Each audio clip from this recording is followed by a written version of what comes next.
So 2 రోజుల నుంచి IT raids అని జరిగేది పోస్టర్స్ మీద నెంబర్స్ మీద జరుగుతున్నాయని చెప్పి బయట ప్రచారం ఉంది. కొంతమంది ప్రొడ్యూసర్స్ ఏమంటారంటే ఇది ప్రమోషనల్ నెంబర్స్, దీన్ని నమ్మొద్దు అంటారు.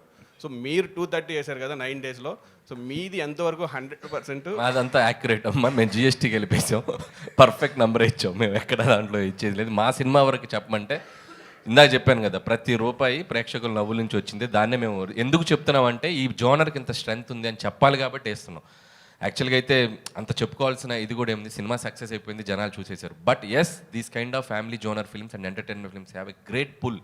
ఇంకొక 5-6 సినిమాలు ఎవరైనా అటెంప్ట్ చేస్తారు. సో ఈ సినిమాకి ఎంత ఉందంటే ఇంకా దానికి అడిషనల్గా చేయడానికి కూడా మనం బాగుంటుందని చెప్పి we're showcasing it. Yes, this film have this strength అని. అంతే. All the best. IT rate బ్యాక్డ్రాప్లో ఇండస్ట్రీలో ఐటీ రేట్ బ్యాక్డ్రాప్లో సినిమానా కాదు సార్, ఐటీ రేట్ల బ్యాక్డ్రాప్లో కొంతమంది నిర్మాతలతో మాట్లాడుతుంటే పెద్ద నిర్మాతలు ఒక సీరియస్ పాయింట్ చెప్పారు. హీరోలు కనుక మొత్తం వైట్ తీసుకుంటే ఏ నిర్మాత బ్లాక్ చేయాల్సిన అవసరం లేదు అనే స్టేట్మెంట్ చాలా పెద్ద నిర్మాతల నుంచి వచ్చింది నా దగ్గరికి.